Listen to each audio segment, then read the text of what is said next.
Peace Leute und was geht ab? And welcome to my next video.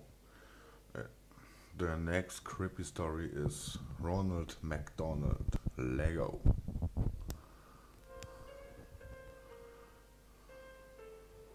I'm sure you've heard of the Ronald McDonald House charity. They provide housing for families of sick kids when they're in hospital. Seems pretty innocent, right? Well, there's another side to the charity. There's another type of Ronald McDonald House, one that not many people know about. There's one in most big cities. You won't find it by looking for it. It doesn't have an address. It doesn't have a sign above the door. It doesn't even have windows. No, the only way you'll find it is if you're taken there. And that's how I found it. I've never met my real parents. I've been in and out of foster families and group homes here in Detroit since I was a kid. I'm 15 now, and I'm what they refer to as a bad kid. Always causing trouble, always getting kicked out and placed with another unsuspecting do-gooder who thinks they can help me. I always prove them wrong. My caseworker sat across the black metal table, looking weary and frazzled. On the table between us was a thick letter-sized brown envelope, my case file. "Well, your reputation has preceded you," she said. "And now you only have two options, military school in Lansing or the Ronald McDonald House, which has miraculously cleared you for acceptance. I don't have the patience for drill sergeants and 5 a.m. reveille. And how bad could a halfway house named after a fast food clown possibly be? Ronald McDonald House it was. Dark clouds loomed above me the day I climbed into the back of my caseworker's town car.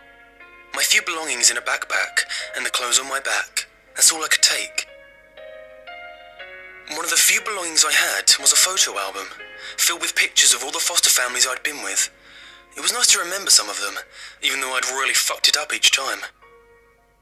I've had a few cases who went through the Ronald McDonald House, the caseworker said from the front seat. Things went so well for those kids, I never had to transfer them anywhere else. In fact, the house took over their case files and everything. We drove into downtown Detroit, past all the familiar landmarks. I'd been thrown out one foster home just outside of town because I snuck into downtown Detroit with some neighbor kids to sneak into a dive bar. Good times. Well, here we are. The car came to a stop. I looked out the window.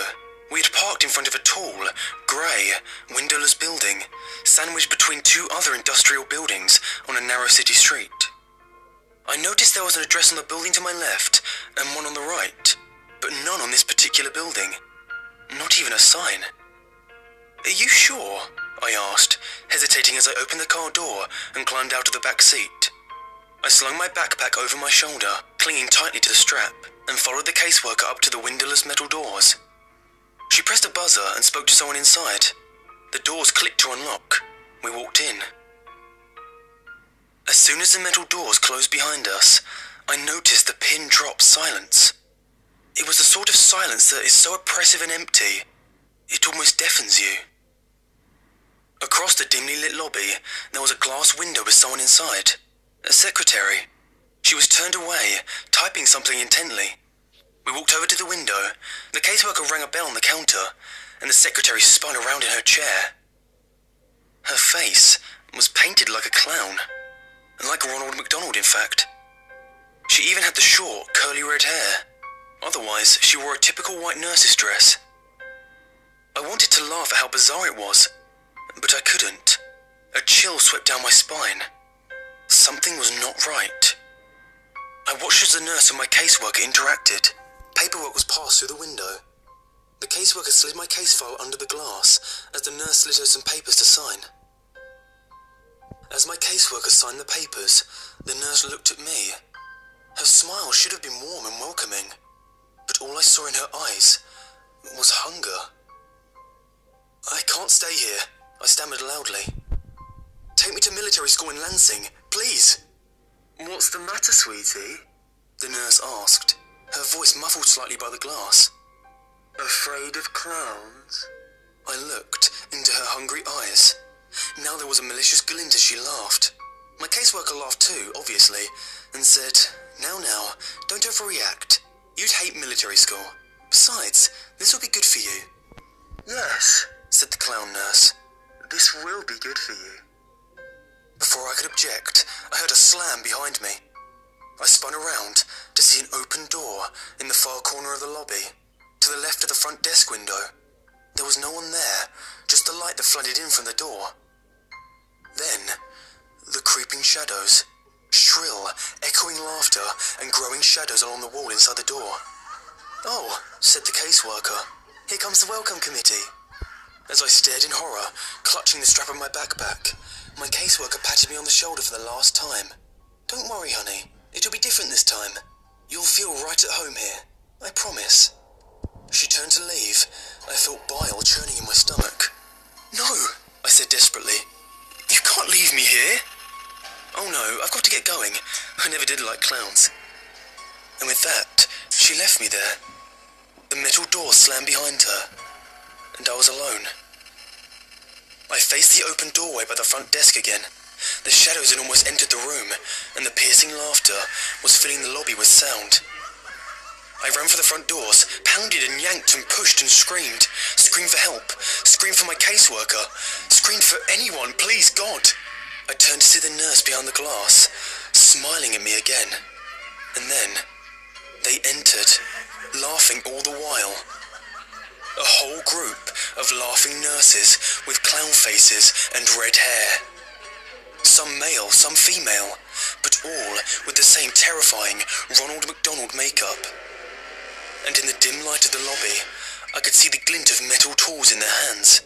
Coming up the rear was a pair of clown nurses rolling a metal table, complete with restraints. "Get the fuck away from me!" I screamed. I pounded at the metal doors again. "Let me out of here!"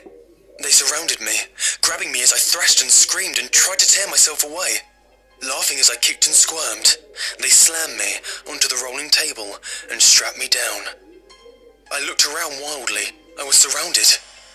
"Let me go!" I screamed, twisting and turning and pulling at the restraints. They rolled me through the open doorway and down a seemingly endless white hallway. They laughed and laughed and laughed. They waved their shiny scalpels and razors and needles mere inches from my face, just to make me flinch and scream. This made them laugh even harder. The last thing I remember, before one of them finally injected me, were the hands. Gloved fingers prodding inside my mouth and pulling at the sides of my mouth, distorting my screams and forcing an unnatural grin onto my tear-streaked, sweaty face. Hot, rancid breath in my face. And then one whispered, perverted voice speaking the words, "We love to see you smile." Then, as the maniacal laughter seemed to warp and wind down like a dying record player, everything faded to black. I opened my eyes, and I was blinded by bright lights above, shielding my groggy eyes from the fluorescent bulbs. I turned on my side and looked around. A cell. Tall white walls, covered in scratch marks and stains. A small drain in the corner of the floor. My toilet, perhaps. A door with no windows, and on the floor by the door, my backpack. I tried to sit up. My body ached, and the moment I sat upright, my vision started spinning. Wonder what they drugged me with. I realized I was shivering. I looked down. I wasn't wearing my own clothes anymore. I was wearing a dirty, ripped hospital gown, bright yellow, with a pattern of Ronald McDonald heads all over it. Nothing underneath. I heard faint, muffled sounds from somewhere in the building. It sounded like screams. I tried to stand, but I couldn't keep my balance. My vision was beginning to stabilize, but my body still felt like rubber. I sank to my knees and crawled over to my backpack. And before I got there, I tried to open the door. As expected, it was locked. I slumped onto the floor beside my backpack and unzipped it. All that remained inside was the photo album. They'd taken all my notebooks and pens, and my cell phone. Of course they did. I wearily opened the photo album. But instead of the photos that had been in there, photos of myself with my previous foster families, photos where I attempted to look happy and hopeful, even though I knew I wouldn't be there for long. Instead of those photos, they were like crime scene photos. And in each one, I recognized one of my former foster families, brutally murdered and covered in blood. My heart raced and my stomach churned. I began to turn the pages quicker. Each page, a new photo, a new family, new carnage. I recognized their faces and the inside of their homes. I had lived with all these people, and now they were all dead. I came to the last few pages. A photo of a house at night. Then a window of that house. Then inside the house, a dark hallway with the light coming from one doorway. Then, a photo of my caseworker, brushing her teeth at her bathroom mirror. Then a photo of her looking at the camera in horror. Then a photo of the caseworker, naked, covered in her own blood, contorted into an unnatural position in her bathtub. I turned to the last page. Written inside the back cover of the photo album were 3 words. You never existed. I felt bile rising in my stomach. I threw the book to the ground and crawled over to the hole in the floor and vomited. They were right. Having killed everyone who ever knew me, it was as though I never existed. I heard more faint screaming in the distance. I knew I had to get out. I wiped the vomit off my face and my hospital gown and crawled back over to my backpack. Hopefully they hadn't found my secret weapon. I unzipped the front pocket and reached down to the very bottom, my fingers scraping the fabric. Sure enough, there they were, flush with the seams in the bag, nearly undetectable. The pins I used for picking locks. I told you, I'm a bad kid. I leaned against the door and listened. I could hear footsteps approaching, but as soon as they had come, they faded in the other direction. I knew I had to work fast. I jiggled the handle with one hand and picked the lock with the other hand. It was surprisingly simple. Holding the handle, I slowly pulled myself to my feet. I could maintain my balance now. I pulled the door open just a crack. A clown nurse darted past. My heart almost stopped. But his footsteps didn't slow or change, and soon faded. He didn't notice me. I poked my head out of the door. Seemingly endless white hallways in either direction. The distant screams were louder now, coming from all around. Taking a deep breath, I stepped into the hallway and closed the door behind me. I decided to go right, passing doors identical to the door I'd been behind. I heard the screams and sobbing coming from behind each one. I stopped for a moment at one door. I heard the crying of a child inside. I jiggled the handle to see if I could let him out. Locked. I kept moving, looking behind me every few seconds to make sure no nurses had come into the hallway. Then I passed a set of white double doors. I stopped for a moment. The word, "Play Place," was written in tall, thin letters across the width of both doors. I heard more screaming coming from within, the screams of multiple people, and laughter, the insane, shrill laughter of the clown nurses. I shuddered. I was afraid to find out what sort of torture was happening inside, and I knew I had to keep moving. I saw a door ahead of me with a stairway symbol. I headed for it. As I opened the door, I glanced behind me and saw 2 clown nurses emerging from the playplace room. Their white nurse outfits were covered in streaks of blood. I quickly shut myself in the stairwell, hoping they hadn't noticed me. The stairwell was dimly lit, with cement walls and rusty railings. I looked behind at the door I'd just closed. There was a red number 5 on the door, so I must be on the 5th floor. I decided I had to get to the ground level. Each footstep echoed as I began to descend the stairs. I couldn't hear the screaming anymore, just a low, deep humming sound, like pipes in the walls. It was a welcome respite. I finally came to the door numbered 1. The staircase seemed to descend a few floors lower, but I stopped here and slowly peeked through the door. More white hallways. No clown nurses to be seen. So far, so good. I stepped through the door and walked into the hallway. I noticed I couldn't hear any screaming on this floor, just the buzz of the fluorescent tube lights above. I came to the end of the hallway and another set of double doors. A large red cross, the kind you'd see on a lifeguard stand or on a first aid kit, was painted across the width of the doors. I pressed my ear to the door. All I heard was a slow, rhythmic pulse, like a machine at work, and faintly, a beeping sound, like you'd hear in a hospital room. I knew I shouldn't open the door. I knew this wasn't the exit. I knew I should keep looking, but I had to see. I turned the handle. It wasn't locked. I peeked inside. It was a cavernous white room. Fluorescent lights flickered and buzzed. I saw wires hanging all around. And hanging from the ceiling, in rows. Kids. Kids in hospital gowns like mine, attached to white wooden crosses affixed to the ceiling. Literally crucified. They were silent, their heads drooping forward, their eyes either closed or staring at nothing. Some seemed to twitch a bit, but most were still. Their crosses swung back and forth very slightly. And the hanging wires, they weren't wires. They were intravenous tubes attached to the kids' wrists. Tubes sucking out their blood. I almost vomited again right then and there. In the very centre of the room, amidst the rows of hanging crosses, I could see where the rhythmic pulsing sound came from. A huge steel cylinder, which seemed to be collecting the blood from all of the tangled tubes that dangled from the kids' wrists. I opened my mouth to scream, to cry out in anger. All I could say was, "What the fuck?" That's when the alarms began to sound. Loud, piercing, like the police sirens of hell. They must have realised I was missing.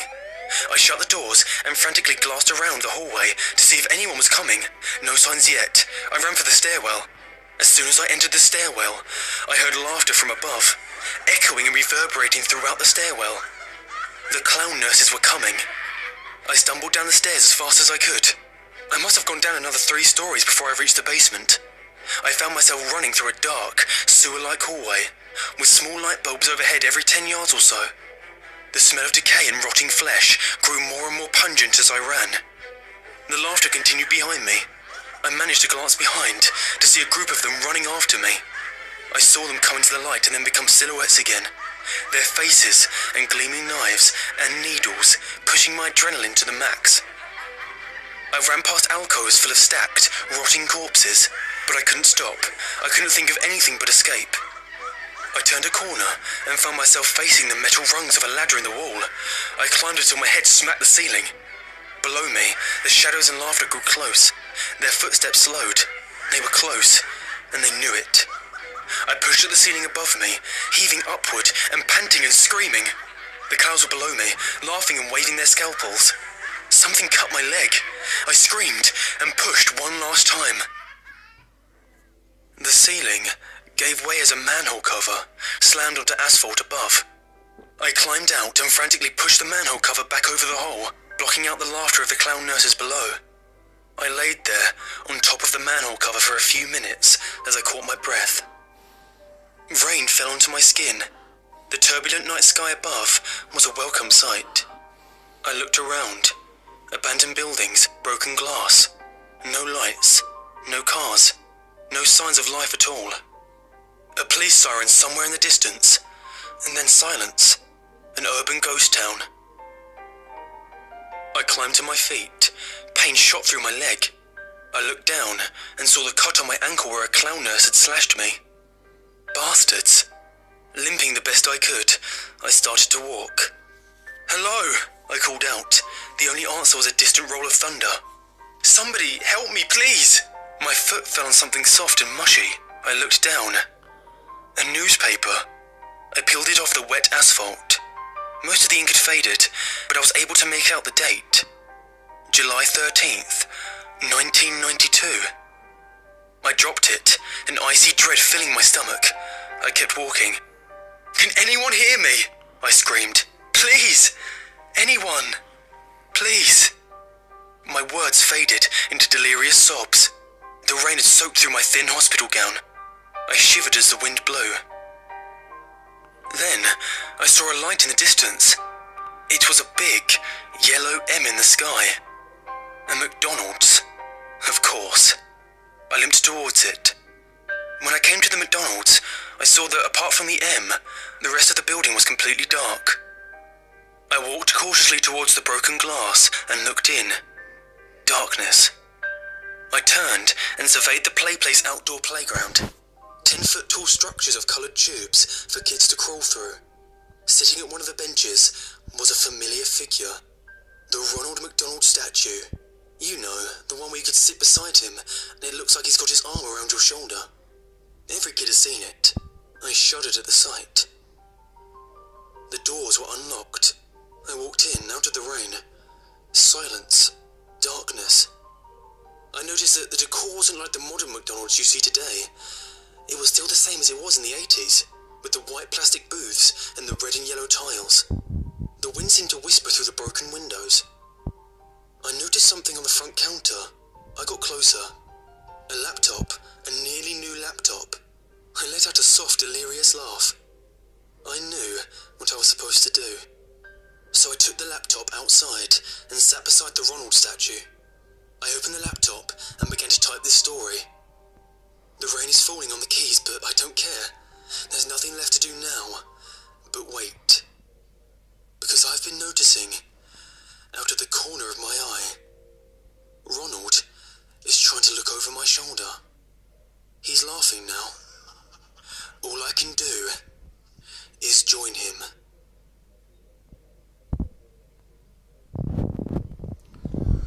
And this is the end from the creepy story Ronald McDonald, and we hear us in the next video. So Leute, das war's auch schon mit dem Video und lasst einen Daumen hoch für noch mehr solcher Geschichten. Vergesst das Abonnieren nicht und vergesst die Glocke nicht zu aktivieren, dann bekommt ihr auch regelmäßig eine neue Benachrichtigung, wenn ein neues Video hochgeladen hat. Und wir hören uns im nächsten Video. Bis dahin, Peace.